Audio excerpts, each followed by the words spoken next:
Pemirsa, dalam rangka memperkuat peran koperasi dalam program swasembada pangan dan makan bergizi gratis, Forum Komunikasi Koperasi Besar menggelar pertemuan para pegiat koperasi skala nasional di Jakarta. Pemirsa, simposium yang dihadiri oleh Menteri Koperasi Budi Aris Setiadi ini diikuti oleh 100 pegiat koperasi yang berasal dari berbagai provinsi di tanah air.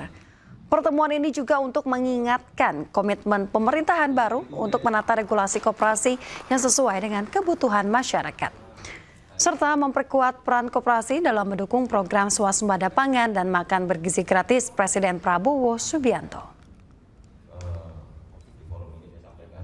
Di koperasi ini harus ada regenerasi, terutama juga untuk menarik minat generasi muda untuk berkoperasi gitu. Karena itu tahun 2025 sebagai Kooperatif International Year atau tahun koperasi internasional, kita manfaatkan momentum tahun depan untuk menjadi tahun kebangkitan koperasi di Indonesia.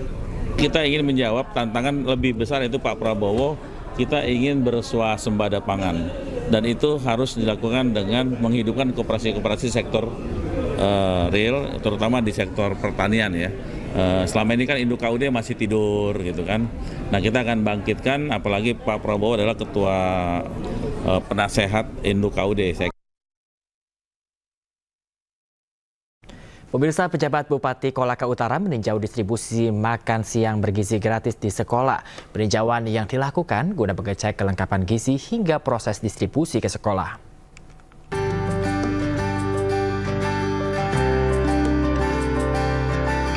Pejabat Bupati Kolaka Utara Yusmin bersama dengan pejabat Bupati Kolaka Timur Sulawesi Tenggara Aris Siswanto tinjau prosesi penyaluran makanan bergizi gratis di sekolah TK Desa Tobegeano, Kecamatan Lambai, Kabupaten Kolaka Utara, Sulawesi Tenggara.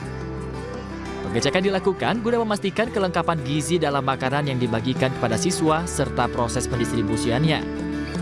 Makan bergizi gratis yang sudah mulai diuji coba sejak Oktober 2024 lalu ini pun dinilai cukup membantu perekonomian orang tua siswa serta dalam pemenuhan gizi anak. 9 kali di setiap sekolah yang menjadi pilot project kita, dan alhamdulillah kita lihat tadi makanan-makanan yang disajikan untuk anak-anak kita ini luar biasa, dan ini diukur betul kesehatannya, gizinya oleh ahli gizi. Alhamdulillah, terima kasih banyak atas dari pemerintah Kabupaten Kolaka Utara memberikan makanan tambahan sekolah kita kali ini di Desa Tobegeano. Mudah-mudahan dapat bermanfaat dan lebih bergizi lagi kepada anak-anak usia dini. Dengan adanya program makanan bergizi gratis ini diharapkan dapat menunjang gizi anak dalam mewujudkan generasi emas 2045 mendatang. Dari Kabupaten Kolaka Utara, Israel Yanas, iNews melaporkan.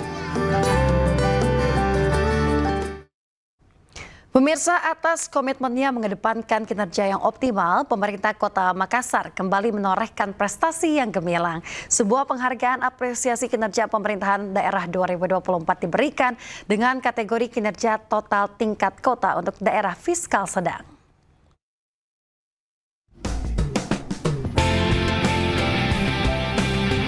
Di bawah kepemimpinan Muhammad Ramdan Pomanto sebagai wali kota, pemerintah Kota Makassar kembali menorehkan prestasi yang gemilang. Kali ini penghargaan apresiasi kinerja pemerintah daerah 2024 yang diselenggarakan Kementerian Dalam Negeri diraih Kota Makassar. Penghargaan yang diterima langsung oleh wali kota yang akrab disapa dengan Dadi Pomanto ini merupakan kategori kinerja total tingkat kota untuk daerah fiskal sedang. Penghargaan ini melengkapi penghargaan pemerintah Kota Makassar ke-420 di bawah kepemimpinan Muhammad Ramdan Pomanto selama menjabat 2 periode. Pertama, kategorinya kinerja total, berarti semua measure atau ukuran-ukuran terpenuhi dengan baik. Yang kedua tentunya bagi saya yang akan mengakhiri masa jabatan, tentunya ini sebuah reuni lagi dengan Tempo. Beberapa kali kami mendapatkan penghargaan Tempo, dan saya kira penghargaan yang sangat bergengsi dari Tempo ini merupakan penghargaan yang selalu kami kenal menjadi sebuah akumulasi, sebuah akselerasi dari pemerintahan kami bersama rakyat, bersama SKPD dan seluruh unsur yang membuat kota Makassar bisa seperti ini. Ajang apresiasi yang dihadiri Menteri Dalam Negeri Tito Karnavian ini diberikan kepada 54 daerah di Indonesia, baik itu tingkat kota, kabupaten, maupun provinsi. Di akhir kepemimpinannya, Didi Pomanto berharap penghargaan yang diraihnya dapat terus menginspirasi Kota Makassar untuk terus menorehkan prestasi. Dari Jakarta, Leo Muhammad Nur, iNews melaporkan. PDI Perjuangan secara resmi memecat Joko Widodo, Gibran Rakabuming Raka, dan Bobi Nasution dari keanggotaan partai. Menanggapi hal tersebut, Wakil Presiden Republik Indonesia, Gibran Rakabuming Raka, menghormati dan menghargai keputusan partai. Saya Komarudin Watubun, Ketua Bidang Kehormatan PDI Perjuangan.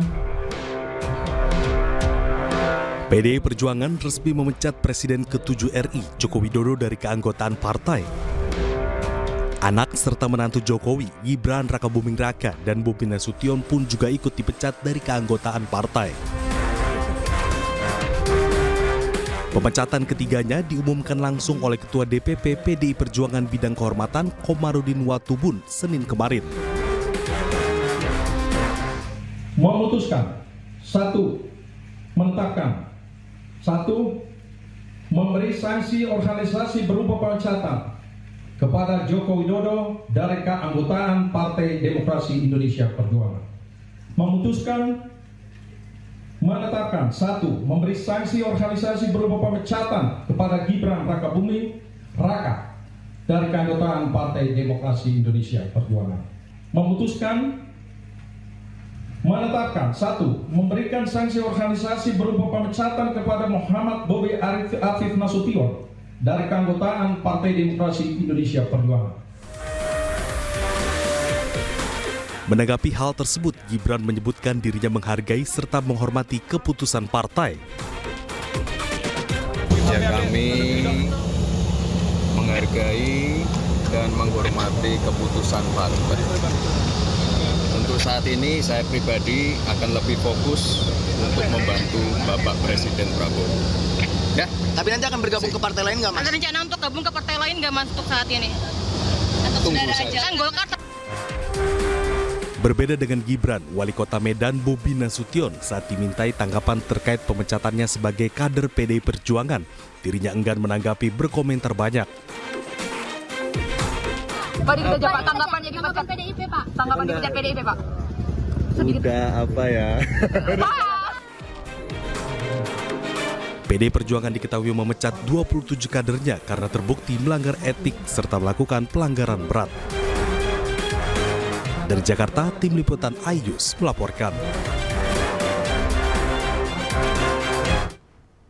Pemirsa, Presiden ke-7 Republik Indonesia Joko Widodo menghormati keputusan PDI Perjuangan yang memecatnya dari keanggotaan partai. Sementara terkait alasan pemecatan, Jokowi hanya berkata bahwa waktu yang akan mengujinya. Ya, enggak apa. Artinya saya menghormati itu. Dan saya tidak dalam posisi untuk membela atau memberikan penilaian ya, karena keputusan itu sudah terjadi. Nanti waktu yang akan mengujinya. Ya, saya rasa itu. gimana? Mas Gibran kan juga dipecat. Ya, tanya saja ke Mas Gibran. Pak, Tanya ke saya. terkait alasan pemecatannya kan karena Bapak dinilai melanggar aturan Tadi partai. kan sudah saya sampaikan, saya tidak dalam posisi untuk membela atau memberikan penilaian karena sudah diputuskan. Ada pasal Nanti waktu yang akan mengujinya, ya. Pak Jokowi. Presiden Prabowo Subianto tiba di Kairo, Mesir untuk pertemuan bilateral dan multilateral. Selain itu, kunjungan Presiden kali ini juga untuk menghadiri KTT D8.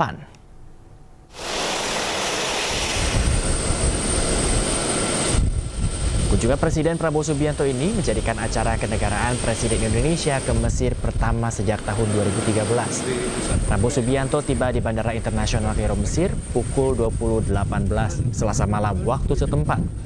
Presiden Prabowo dijadwalkan melakukan kunjungan kenegaraan dan bertemu Presiden Mesir Abdel Fattah al-Sisi pada hari Rabu. Pada hari Kamis, Prabowo menghadiri KTT D8, Forum Kerjasama Ekonomi 8 negara antara lain Indonesia, Bangladesh, Malaysia, Nigeria, Pakistan, Turki, Iran, dan Mesir. Bapak Presiden, selamat datang di Kairo. Kami siswa Sekolah Indonesia Kairo. Saya Keisan, saya Iva.